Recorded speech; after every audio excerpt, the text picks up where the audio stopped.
Okay, let's talk a little bit about after the French and Indian War. What happened to George?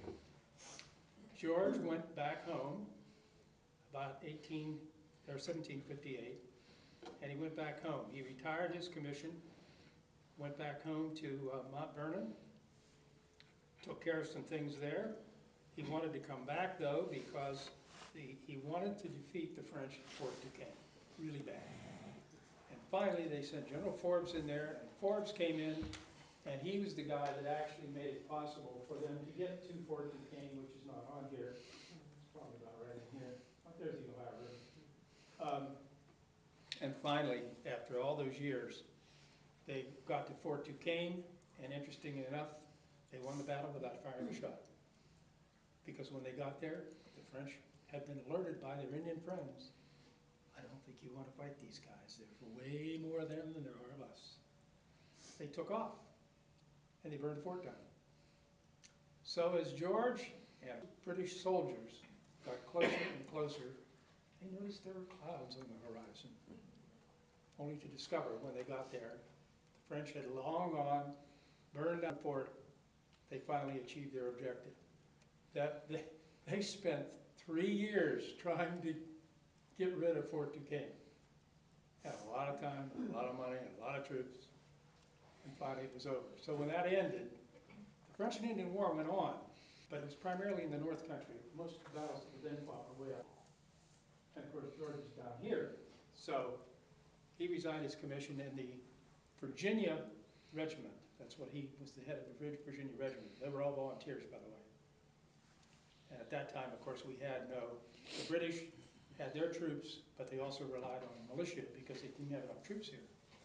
So he resigned his commission, went back to Mount Vernon, but when he heard about Braddock coming in, or Forbes coming in, he went back in, volunteered again, got to Fort Duquesne, after I come back, went home again. But when he got home that time, he decided he would spend more time around Mount Vernon, and he spent a lot of time looking at land during the French and Indian War. He became a great land speculator. He owned a lot of land. In fact, at the end of the river, he owned 53,000 acres of land. He married a very wealthy woman when he went home, Martha Custis. Martha was probably the wealthiest widow in the state of Virginia. And so he also inherited her plantation and her slaves and 2 children. So he went back home, started his life, so to speak, all over again as a planter and as a land speculator. Now he had a lot of trouble with land speculation because at that time, one of the ways people got land is if you participated in the French and Indian War, you were given a land bounty. And everyone got one. The enlisted men got one, the officers got one.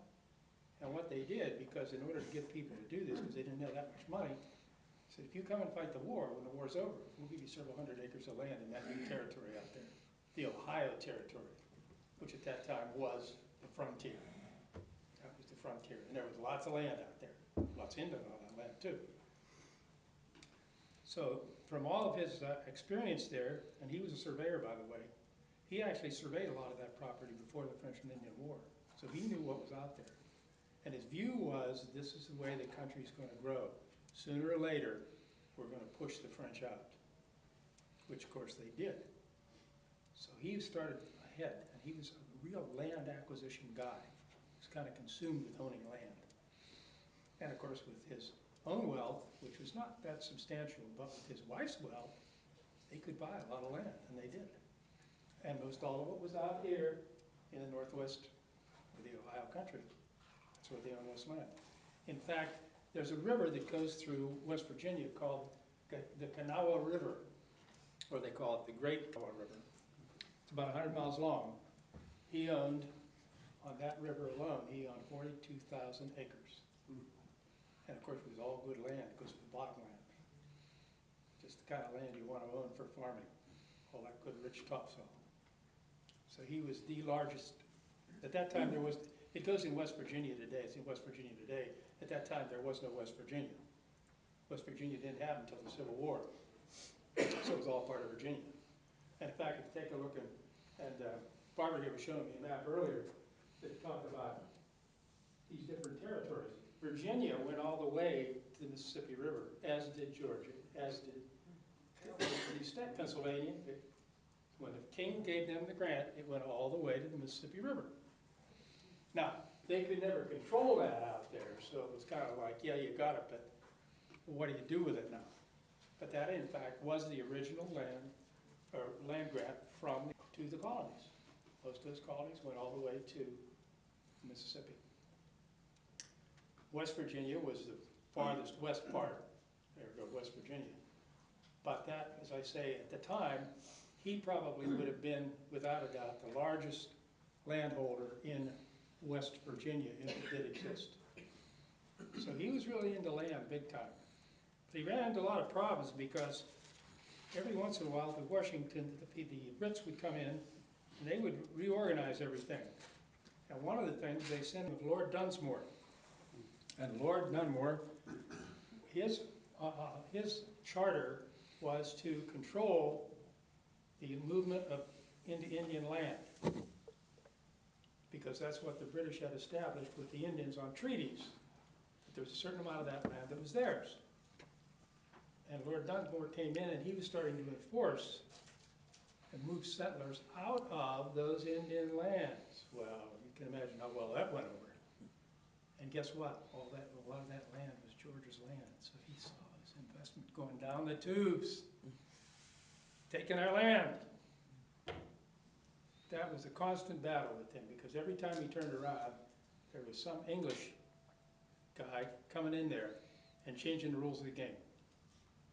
And quite frankly, by 1774, 2 years before the Declaration of Independence, he had pretty well decided, I'm getting out from underneath England. And he had a lot of his friends who were speculating too. And that kind of sowed part of the seeds of their dislike of the British. Then of course came the Stamp Act and all the stuff that went on, all the taxes that the British were levying. But that seeds was sown with the landowners early on, because they said every time you turn around, they're trying to take our land. And the whole premise of his life was really built around the land and fighting Indians. It's just amazing. It just went on for a long, long time. Long time. He was always, every time he turned around, he would make Indian allies, but sometimes they would be swayed by other people. Either the French or the English, but the Indians loved when the French and the English were both here, because they'd play one half of the other.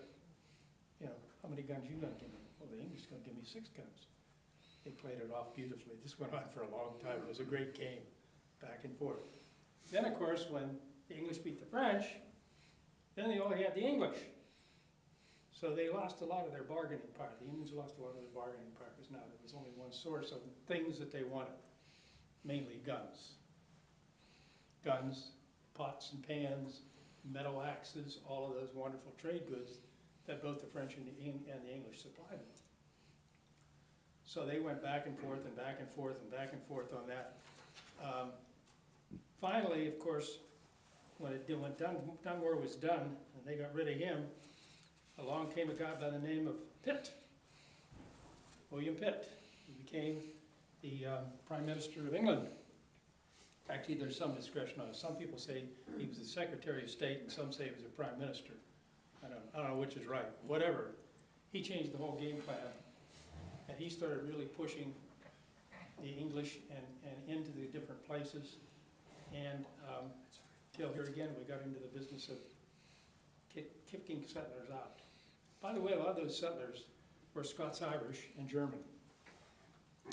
And Scots-Irish particularly were very ornery, possessive characters.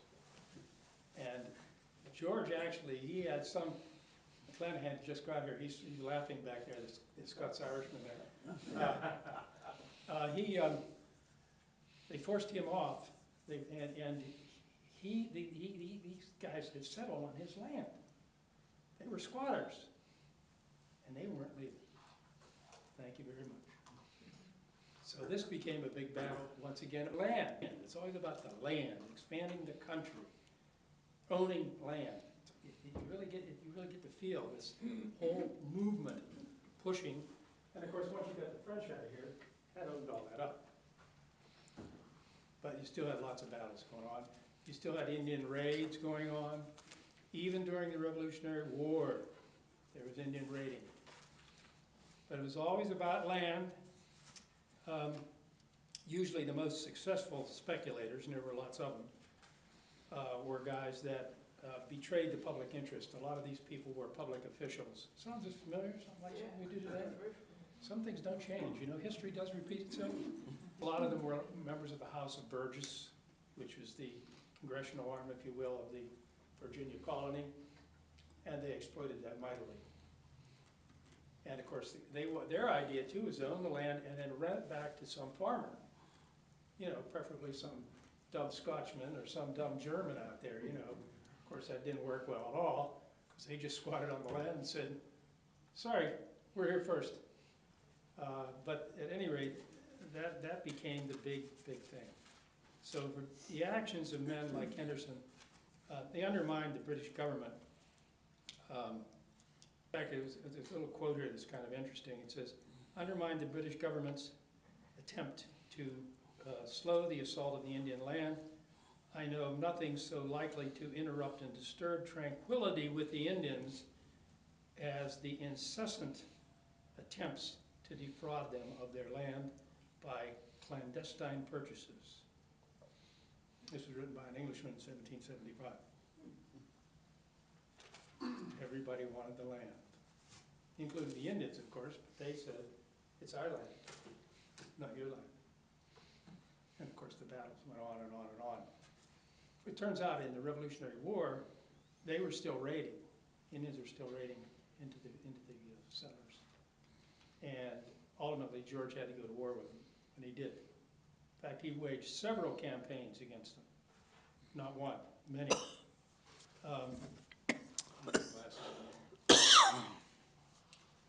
And by the way, during that time, there was a lot of vicious stuff going on parts of the settlers and parts of the Americans and the Indians.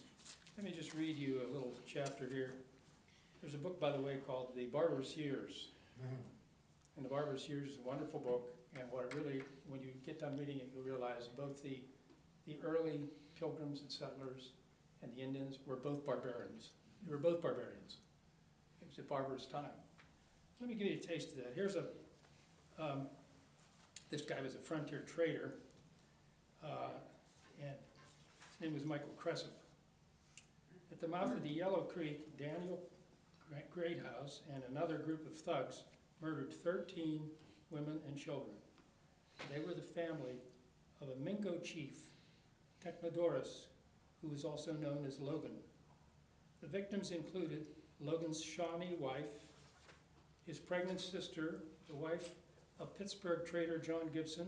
The killers strung up Kune up by the wrists, sliced her open, impaled the unborn baby on a stake. Sounds like an Indian massacre to me, doesn't it? Except it was perpetrated by settlers. And you can find almost as many examples of the bad things they did as you can the bad things the Indians did. And the one difference was the Indians were fighting for their life, for their existence, because they were here first, and they were getting pushed. And they were not going to be pushed. But they were, but they fought hard, every chance they got. And so this went on all through the Revolution. It was amazing. As I mentioned earlier, George realized he had to have Indian allies. That's why the French were very successful here, because they had allied themselves with the Indians. So the Indians did a lot of their dirty work for them. In the case of Fort Duquesne, for instance, at one point, there were, the first time that the British tried to take, they only had 100 men there.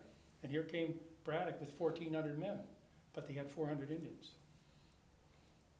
So that was the French battle where the Indians, 4-1, outnumbered the Frenchmen. But they were fighting with the French. And because of that, of course, they wiped Braddock out, literally. Out of 1,400 men, 1,000 of them were killed.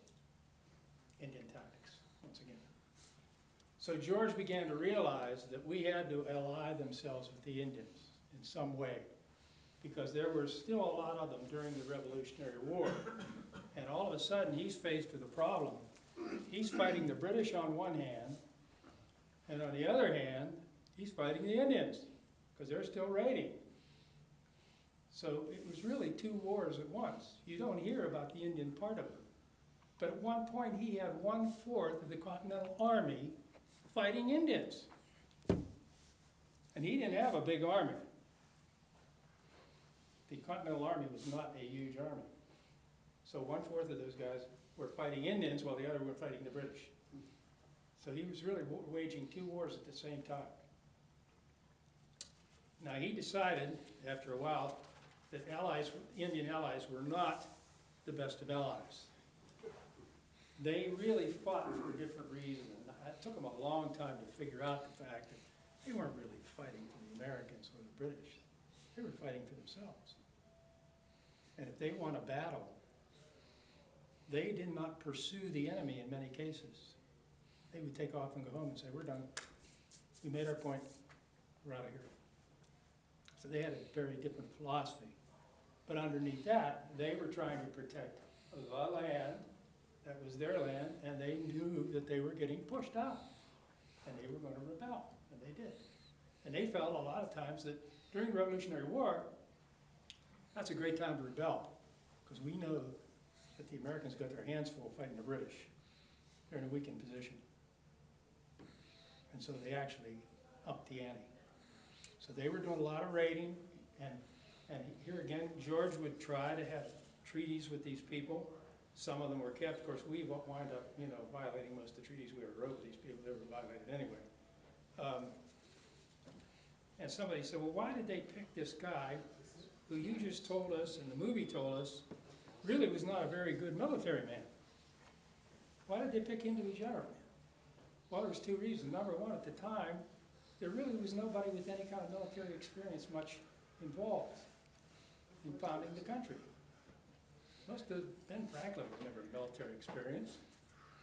Adams, Jefferson, they didn't fight Indians. They didn't know war. They were noblemen, American noblemen, if you will, but they were noblemen. And so he kind of won by default. The other thing about George that was interesting, of course, he was 6'2" or 6'3". Very imposing man, particularly when the average height at that time was about 5'8". So that helped a lot. And he had a great way about it. He had a great way about it. There were a lot of those folks that really liked him, and the soldiers, for some reason or other, thought the world of him. And probably you've read about before how he would suffer through things with his troops. Now, he was not suffering the way they were, but nonetheless, he would be there in the worst of times, particularly bad weather times. So that's probably why he was picked. They just didn't have that many people. And in fact, interesting enough, all during his life, he wanted to get, up until the end of the French-Indian War, he wanted to get a commission in the English Army, and was denied several times. So then he goes back to Mount Vernon, and of course the war breaks out, and they call him back. Now he's given the generalship of the entire army of the Americans. He didn't want the job for once. He really didn't want the job. The other times he always wanted to be in the battle. Thought that was cool, be in the military. He didn't want that job, but he got it. And that's the reason he got it, is because there really wasn't much choice. The other reason he got it probably is because he was from Virginia. And the people in our Congress and the government at that time, there was no Congress of course, but the guys who were pulling all the strings, they realized that he could probably be one person who could bring all the states together. Because first of all, Virginia was by far the largest state, largest colony on the coast. Also, he was a fairly gentlemanly guy. If you put a guy in there from New Englanders are a little rough. I'm not sure they could get along well with him. So he had that going for him too. So for some of those reasons, none of which had a great deal to do with his military experience, by the way, which wasn't all that great, but for all that he was the chosen one. So he got into the position of having to lead these people and realizing that he had to play ball with the Indians. So he would court them, and the British would court them. So now the Indians were back to having two sources. First it was the English versus the French, now it's the English versus the Americans. And so they played him off once again, trying to get the best deal. Who's going to give us the best deal? And of course he was behind the eight ball because the British people had, for a lot of years, the British traders particularly had taken advantage of the Indians and actually embezzled a lot of land deals from them, all kinds of other stuff. So the Brits were not that well thought of. That gave him a bit of an edge. But nonetheless, the Brits did give them a lot of stuff. Guns, metal things, all that. So they were a little reluctant to break. And in fact, many of the tribes tried to remain neutral during the Revolutionary War. They said, they called it two fires. We don't want to get in between two fires, the English and the Americans. And they tried very hard to stay neutral, many of them. But absolutely, it was very difficult to stay neutral. Sooner or later, you had to come in. That's usually picking one side or the other. Some of the tribes, by the way, one of the big real thorns in the side for Washington were the Cherokee. Cherokee really kind of stayed with the British almost throughout the whole thing. They did not want to see the Americans. Because the one thing the British did for them, the British were trying to hold settlers out of their land. And that made a big difference. So they sided with the English because they said if the English win, at least maybe we'll be able to keep our land and keep the settlers out of there. The Americans were the settlers. And they didn't want the settlers. So that was the battle that went on back and forth between the tribes, the Indians, the English, the Americans. Also during that time, of course, Washington also was having trouble recruiting people for his army. So with great reluctance, he started to look at the idea of recruiting Indians for pay. Paid them. And he would pay them the same amount of money as he was paying the regular military men. And but he wanted them to sign up for 2 or 3 years. Now the Indians would agree to 2 or 3 years, but that was no guarantee they were going to stay that long. Because here again, they'd go into battle, win a battle, and say, "Okay, gotta go home. Gotta plant. Gotta go hunting. It's hunting season." So it didn't work as well, but they actually did. And the other thing that he got desperate enough, they actually started taking slaves as part of the military because he needed help. He didn't have enough men. So he wound up, by the end of the Revolutionary War, about 10% of the American army, when the war was over, were black. They were slaves that had been recruited. The slave volunteered. They actually volunteered for the duty. So some of the Indians, of course, a couple of them, for instance, the Stockbridge Indians, which is actually a collection. Stockbridge is a town in Massachusetts, and it's actually was home to about 3 different tribes. Many of these tribes, of course, particularly in New England, had been pretty well wiped out by disease or by war, one or the other. So a lot of those New England tribes were pretty decimated. Give you an idea, even during the war, a lot of them got killed off and made it even worse. There was a big smallpox epidemic just before the Revolutionary War, and it swept through the colonies, particularly the New England colonies. It was very devastating to these tribes. Then after the war, to give you an idea, the Pequot tribe, which at one time was about 22,000 Indians, that had been diminished. They lost in the war. First of all, they were no longer 22,000 because of the smallpox had taken them down to about 6,000 in a very short period of time. Then they got into the war, and half of their warriors were killed in the war. So between the smallpox and the war, these people were just completely devastated. I always say, if there had not been the diseases that ran rampant through these Indian places, because the Indians had no natural immunity, so they get smallpox or measles or something else, they die. And they die quick. You could have a whole generation wiped out in about 6 months. Huge.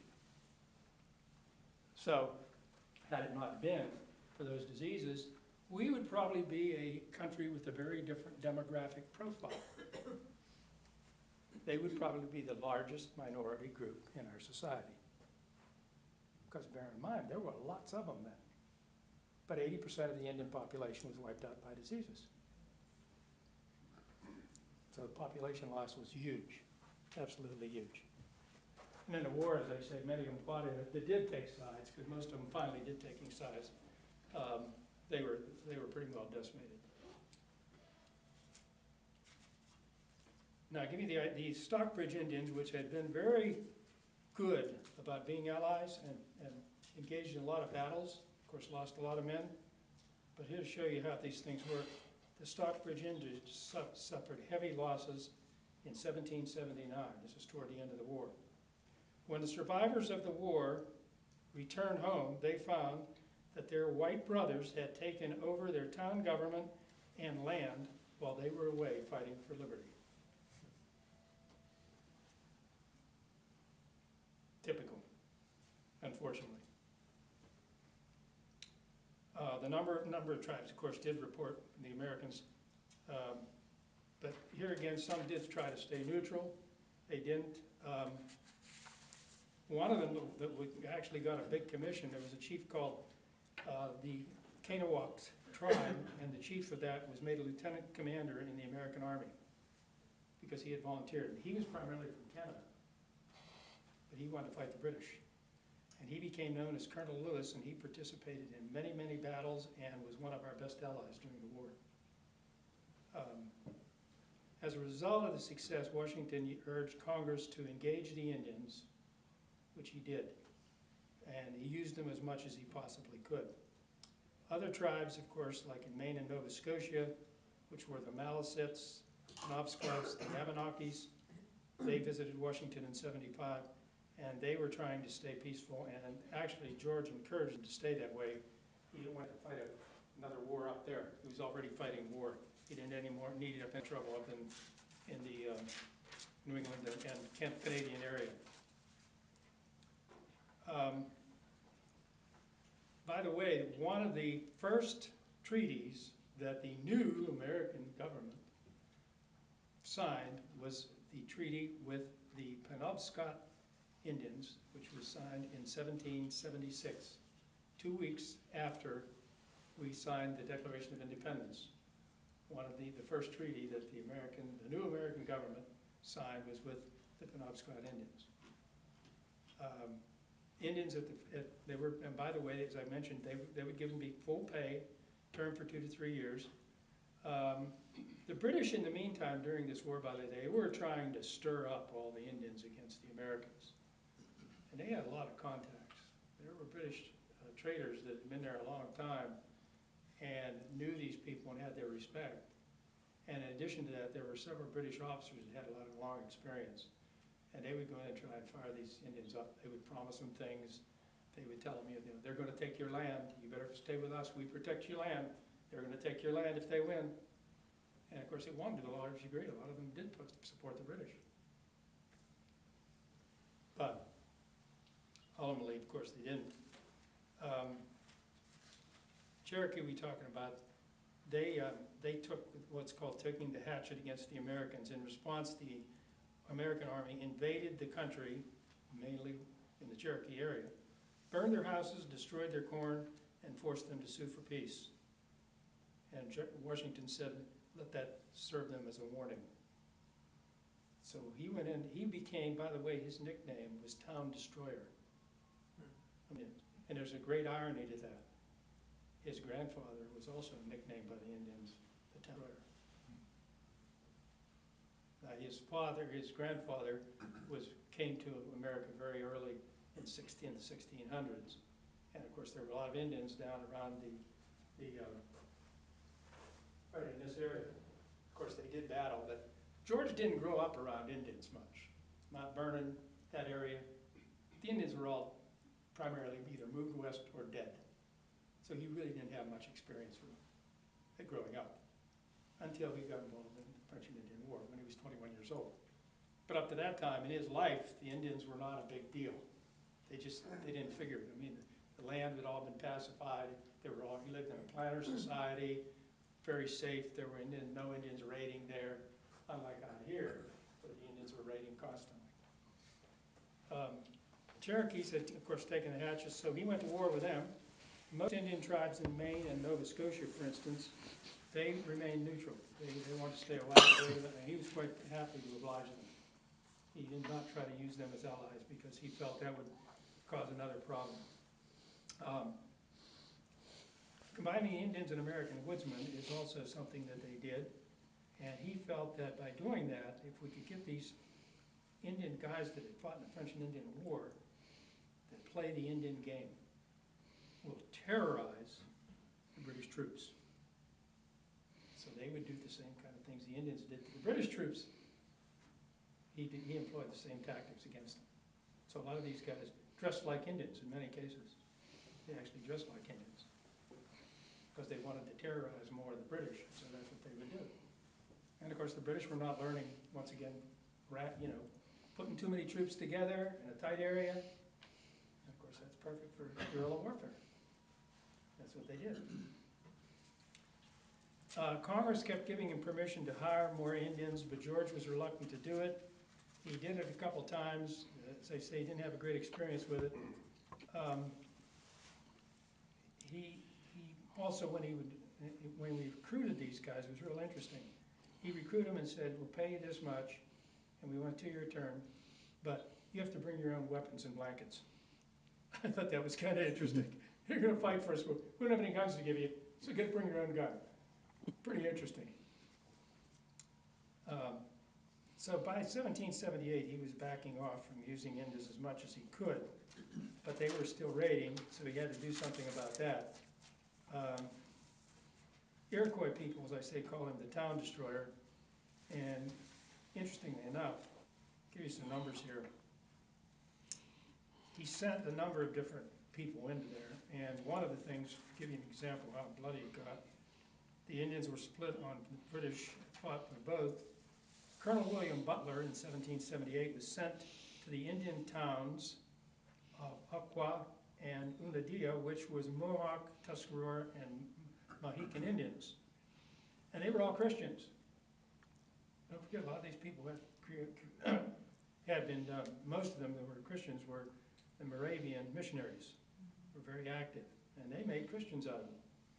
Now this was a Christian town, but he sent this guy Butler in there, and Butler's soldiers burned the whole town down, destroyed 40 cabins, 2,000 bushels of corn, and one member of the expedition boasted they found several small children hiding in the cornfields, and they impaled them on their bayonets. Brutal stuff. Brutal stuff.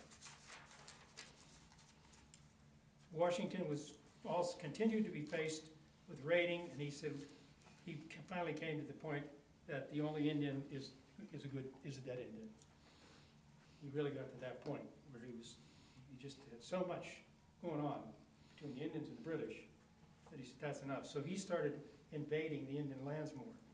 He sent a guy by the name of Colonel Shelby, Evan Shelby, conduct an expedition to destroy the Chickamauga Cherokees. We know where they are, Tennessee River Valley. Then he sent another expedition under Colonel John Bowman, 300 Kentucky militiamen. They burned a Shawnee town near Chillicothe, Ohio. Then he sent Sullivan. Sullivan was he was kind of a devastating character, into the Iroquois, the heart of the Iroquois nation. Now bear in mind, the Iroquois was a powerful group, even at that late date. They were probably the most powerful Indian tribe that he had to deal with. But they were raiding constantly because they could see their land slipping away. So they were trying to chase the settlers out. That's what this raiding was about, by the way. It wasn't really to gain anything other than get these guys out of here. You know, they might, in the course of a raid, they might find something in one of the cabins that they kept. But the purpose of the raid was not to pillage everything that was there. It was to get the settlers out of there. That was always the primary goal of the Indians. They're taking our land. So that was the primary motivation. Sullivan's campaign, by the way, this was a campaign because the Iroquois nation, Washington realizing that was the biggest one and the most powerful one, he actually did a lot of work on planning this whole invasion of the Iroquois nation. But then he had General John Sullivan, a hard-drinking officer from New Hampshire, who commanded a group of marksmen who were accustomed to the Indian mode of fighting. And he sent him into the Iroquois world. And the Iroquois people's homes and fields were burned. Give you an idea about that. They committed, the soldiers included, in one of these towns, and then soldiers skinned the legs of 2 dead Indians and dressed them for leggings. So who was more savage? The savages or the Americans? Worked both ways. By the end of the Sullivan's campaign, he had destroyed 40 towns, 160,000 bushels of corn, and vast quantities of fruit trees. The Indians had orchards. They would either chop the trees down or they would skin the bark of them, because at that time, as winter came, if you didn't have bark on them, the trees would die. So you starve them to death. And interesting enough, when some of these soldiers went into some of these Indian towns that they really were not that familiar with, they were amazed at how well these Indians lived. They had log cabins with windows in them. They had these beautiful fields, corn, acres and acres of orchards. They were living better than most of those settlers were. And of course that just fed the resentment even more. But many of those men that went into, they were going into areas that they had never been in before, particularly the Iroquois part, because the Iroquois held people back. Other than the French, they had a big relationship with the French, but other than that, a lot of those men that went to war, they had never been in that country at all. They're living darn good. 10 years after all this struggle, Seneca Chief met with Washington in Philadelphia. And here's what he said to Washington. When your army entered the country of the 6 nations, which was the Iroquois, we called you town destroyer. To this day, when that name is heard, women look behind them and turn pale, and our children cling to the necks of their mothers. Memories die hard. And this old Indian remembered what it was like. The expedition stunned the Iroquois, by the way, because they would always felt they wouldn't dare come in here while they did. And after that, they started raiding once again, and they sent Indians out from Fort Niagara, which is up on the border of New York and Canada. They killed 142 Americans, 161 captives, destroyed 2 churches, 157 houses, and 150 granaries, and drove off 247 horses and 922 cattle. So that was their revenge. What George found is that the Iroquois were totally shocked that he would dare come into their territory, but after the shock wore off, they were more belligerent than ever. So it didn't work. It did not work, despite all that fire and fury that went in there. 1783 was the signing of the peace treaty with England. And at that point, the Indians felt totally betrayed by the British, because when the treaty was done, all that land the British had was ceded to America. And the Indians felt, you can't cede land you don't own. That's our land. That's our land. You can't cede that away. And so they were really ticked off with the British. But of course, nothing could be done. Meanwhile, George, who had been in this area and had all that land, and all those land speculators, they were happy as clams. Because now they could move into the West, which is what they all wanted to do. We have been a westward moving nation forever, and it was always about the land, more land, part of our nature. The lands that Washington and others had explored finally, now they knew that they could get in there and they would actually benefit from it. The violence and terror experienced in fearing and hating Indians. A host of reports, by the way, were signed, and Indian atrocities, real and imagined, appearing in American newspapers, fueled American propaganda and made killing Indians a patriotic act. So now, it was actually patriotic to kill Indians. And of course, we saw that as the country grew west, you know, same kind of thing. But that was the formulation. They never dwelled on the atrocities that the American soldiers, the British soldiers did, but they dwelled on the Indians, what they did. And they with propaganda and news coverage. Fake news, of course, was fake news at the time, you understand? It was all fake news. All fake news. So the idea was that they fought savagely, and they lost, obviously, in the long run. 2 days before Christmas of 1783, Washington formally resigned his commission as commander-in-chief, headed back to, and he had spent 9 years in that battle, 9 years of his life. So he was ready to be in, which he did. As I mentioned earlier, all the land that he owned, to give you an idea of it, 58,000 acres totally. 4,700 of that was in southwestern Pennsylvania, which is around Pittsburgh in that area. 9,700 acres on the Ohio River, and 43,000 acres in the Great Kanawha River, now West Virginia. So George made a trip through there. And what he found out is he had a lot of squatters on his land. Now, it's tough to enforce it. That's the problem. They're way out there by themselves. The Indians are not a threat anymore. Once again, he's faced with defending his land. Can't get away from the land of the Indians. Every time he turns around, there they are, staring him in the face. As president, he dealt with problems the whole time he was president. He was president, by the way, from 1789 to 1797. So during that 8-year period, he was still wrestling around with Indian problems. Just didn't go away. Interesting enough, he believed that the Indians should change their entire way of life and become very quickly acculturated to the American way of life. Well, that's really a hard thing to do. You're asking somebody to give up their land, and on top of that, you have to be just like us. Despite the fact that those people had a history too. Hundreds, thousands of years in some cases. So, he tried very hard all his life, and he would do things to help them, to try and get them started. But he and Jefferson both said they have to adapt. They have to be what we are, or they're not going to survive. And if they battle, we're going to kill them all off.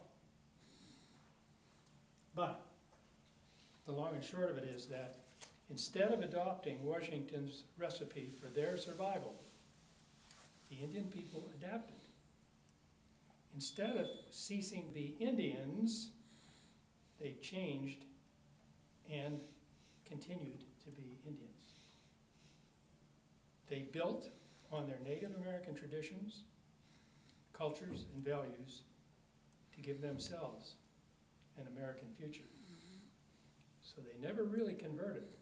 They did adapt, but they never converted. And that, ladies and gentlemen, is the story of George Washington and the Indians. And it's quite a tale. And if you want to read more about it, this is where I got the idea. It's a really well-written book. It's written by Colin Calloway, who is a professor at Dartmouth University, specializing in Native American studies. Very well done and very well researched. The list of references is breathtaking.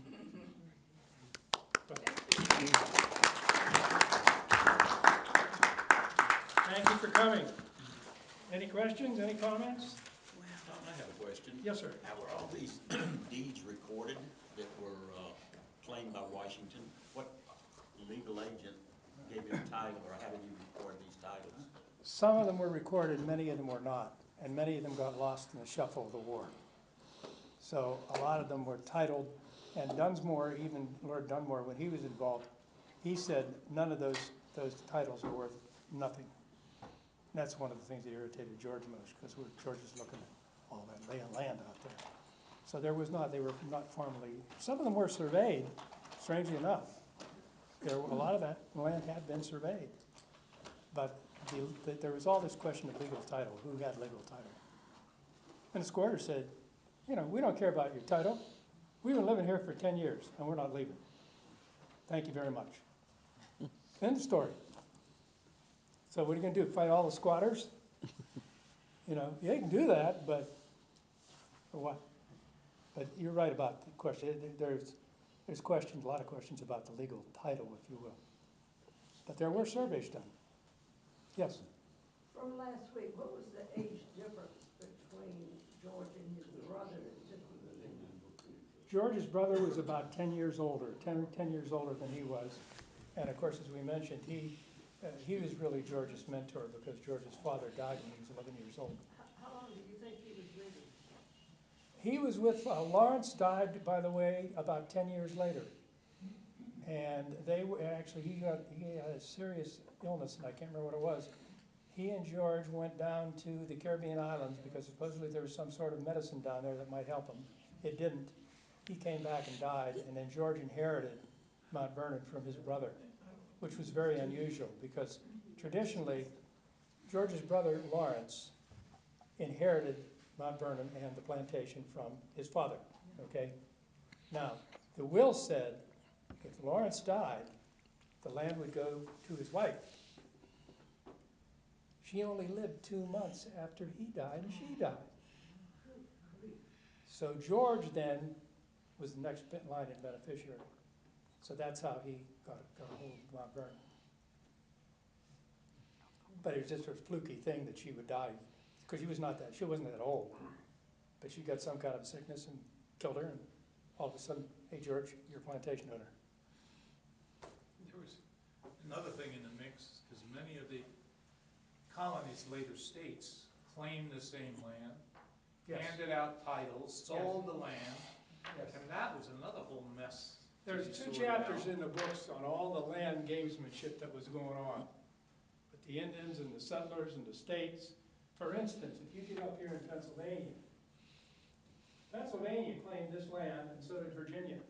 They battled over that all the time. And Connecticut. They were constantly battling it. No, it's Pennsylvania. No, it's Virginia. One thing that made George mad is he's a Virginian, so as far as he's concerned, that was Virginia, right? But when John Forbes took over as the general, he ran from Philadelphia, he ran a trail from Philadelphia to Pittsburgh. George didn't want that.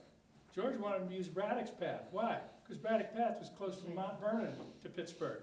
And he knew that once that path became a road between Philadelphia and Pittsburgh, that was going to be a lot of commerce going back and forth. And that's exactly what happened. That's exactly what happened. But that went on all the time. There was all this, no, it's our land, no, it's yours, you know. Fighting, lawsuits, all kinds of stuff going on. Land, ladies and gentlemen, land is valuable. People will do all kinds of things for more land. But you're right, I mean, it's a good point. I mean, as I say, there's 2 chapters in the book that gets into some of the ins and outs of this stuff, you know, just, wow.